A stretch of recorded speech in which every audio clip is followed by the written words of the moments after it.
யார் ஆட்சிக்கு வர வேண்டும் என்று முடிவு செய்யக்கூடிய அதிகாரம் மக்களிடத்தில் இருக்கின்றது. அந்த மக்களை நம்புகிறோம், மக்கள் எங்களை நம்புகிறார்கள். அதனால் நடைபெற்ற சட்டமன்ற பொதுத் தேர்தலில் அனைத்து இந்திய அண்ணா திராவிட முன்னேற்ற கழகம் ஆட்சி அமைப்பது உறுதி உறுதி உறுதி. இன்னொன்னு சொல்றார் அவ்வப்போது, இன்றைக்கு எடப்பாடி டெல்லியில் அடிமை, டெல்லிக்கு அடிமை, பாரதிய ஜனதாவுக்கு அடிமைன்னு. நாங்க எப்பொழுதும் யாருக்கும் அடிமை இல்லை.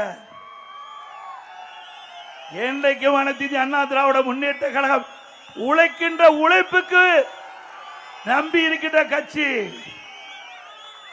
மக்களுக்கு நிறைய திட்டங்களை கொடுத்து நன்மைகளை கொடுத்து அதன் மூலமாக மக்களுடைய ஆதரவை பெற்ற இயக்கம் அதிமுக இயக்கம், அதிமுக அரசாங்கம். உங்க கட்சி அப்படி அல்ல.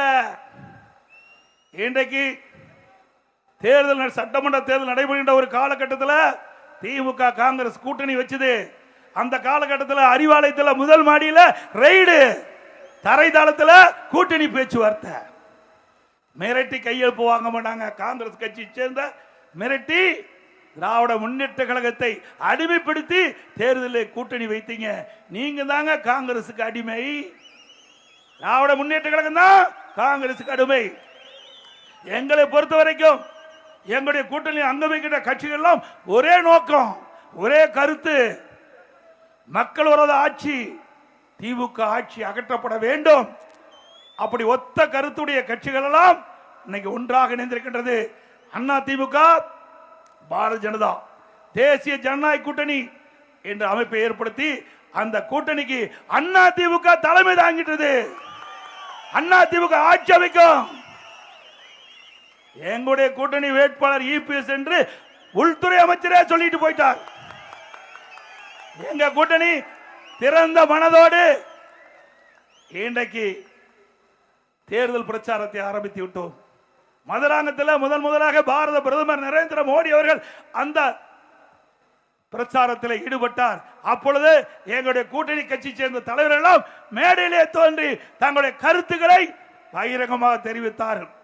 கட்சியில் அப்படி இருக்குதா? இன்றைக்கு நான் வருகின்ற கூட பெயரை பார்த்தேன், பத்திரிகை பார்த்தேன்.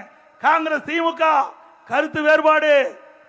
காங்கிரஸ் கட்சி சேர்ந்த தமிழ்நாட்டை சேர்ந்த மாநில பொறுப்பாளர், மாநிலத்திற்கு நிரூபிக்கப்பட்ட காங்கிரஸ் கட்சி சேர்ந்த பொறுப்பாளர் பேசுகிறார், ஆட்சியிலே பங்கு வேண்டும், எங்களுடைய அடிப்படை உரிமை.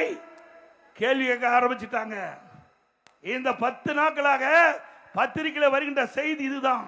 ஊடகத்தில் வருகின்ற செய்தி, காங்கிரசுக்கும் திமுகவுக்கும் பிரச்சனை ஏற்பட்டு விட்டது, வார்த்தை போர் ஆரம்பிக்கப்பட்டு விட்டது, கூட்டணியில் விரசல் ஏற்படுகின்ற சூழ்நிலை ஏற்பட்டு விட்டது.